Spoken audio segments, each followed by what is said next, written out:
দুপুরবেলায় বারান্দা দিয়ে আসা শীতের মিষ্টি রোদটা গায়ে মাখতে মাখতে এতগুলো ভর্তা দিয়ে ভাত খাওয়ার মজাই আলাদা।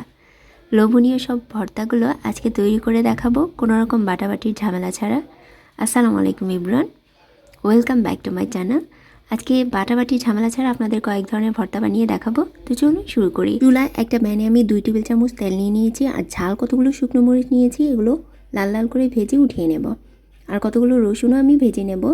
রসুনগুলো লো হিটে রেখে আমি লালচে করে ভেজে নেব, যাতে রসুনগুলো সিদ্ধ হয়ে যায়। তারপর এক টুকরো মাছকে আমি আগে থেকেই লবণ হলুদ মাখিয়ে রেখেছিলাম, সেটাও এই তেলের মধ্যে ভেজে নেব। লালচে করে ভেজে উঠিয়ে নিচ্ছি।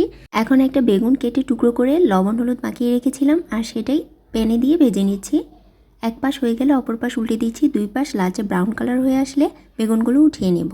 ভর্তা আইটেমের সব কিছু রেডি হয়ে গেলে এখন চলে যাব ভর্তা বানাতে। একটা বাটিতে অনেকগুলো পেঁয়াজ কুচি নিয়ে নিয়েছি, আর ঝাল কতগুলো কাঁচামরিচ কুচি নিয়ে নিয়েছি। এখন দিয়ে দিব স্বাদমতো লবণ। লবণটা দিয়ে ভালোভাবে মেখে নিচ্ছি, যাতে পেঁয়াজ আর কাঁচামরিচটা একটু নরম হয়ে যায়। তারপর দিব মুঠো ভর্তি ধনিয়া পাতা। ধনিয়া পাতা দেওয়ার পরে দিয়ে দিলাম 1 টেবিল চামচের মতো সরিষার তেল। সরিষার তেল দিয়ে আলতো হাতে মেখে নেব। এই তো হয়ে গেল একটা ভর্তার আইটেম, ধনিয়া পাতা ভর্তা। এই ভর্তাটা কিন্তু গরম ভাতের সাথে খেতে ভালোই লাগে। বাকি অর্ধেক ধনিয়া পাতা ভর্তার সাথে যে মাছটা আমি ভেজে রেখেছিলাম সেটার কাঁটাটা বেছে নিচ্ছি। মাছটা থেকে কাটা বাছা হয়ে গেলে ধনিয়া পাতা ভর্তার সাথে ভালোভাবে মিশিয়ে নেব। মাছ ভর্তাটার সাথে যদি আরও কিছু অ্যাড করার প্রয়োজন হয় তাহলে অ্যাড করতে পারেন। ঝাল খেতে চাইলে কাঁচামরিচ অ্যাড করতে পারেন বা শুকনো মরিচ অ্যাড করতে পারেন। এই তো হয়ে গেল না দারুণ মজার লোভনীয় মাছ ভর্তা। এখন বানাবো ডিম ভর্তা। ভর্তাটা বানানোর জন্য ধনিয়া পাতার একটুখানি ভর্তা নিয়ে নিয়েছি, আর 2টা শুকনো মরিচ নিয়ে নিয়েছি। ভালোভাবে ধনিয়া পাতা ভর্তার সাথে শুকনো মরিচটা মেখে নেব। তারপর সিদ্ধ ডিমটা এই সাথে ভালোভাবে মেখে নেব। এই তো হয়ে গেল ডিম ভর্তা।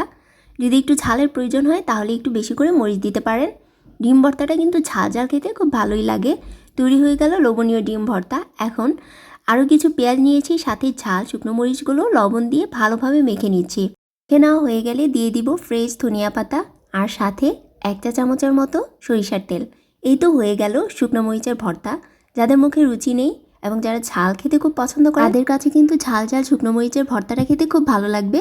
তো বাকি অর্ধেক শুকনো মরিচের ভর্তার সাথে আমি যে রসুনগুলো ভেজে নিয়েছিলাম সেটা দিয়ে ভালোভাবে মেখে নেব। শুকনো মরিচ আর পেঁয়াজের সাথে ভেজে রাখা রসুনটা ভালোভাবে মাখিয়ে নিয়েছি, আর মাখতে মাখতে কিন্তু আমার জিভে জল এসে গেছে। সত্যি করে বলেন তো, আপনাদেরও কি ঠিক একই অবস্থা? তাহলে আমাকে অবশ্যই কমেন্ট বক্সে জানাবেন। তাহলে তৈরি হয়ে গেল এই রসুনের ভর্তা।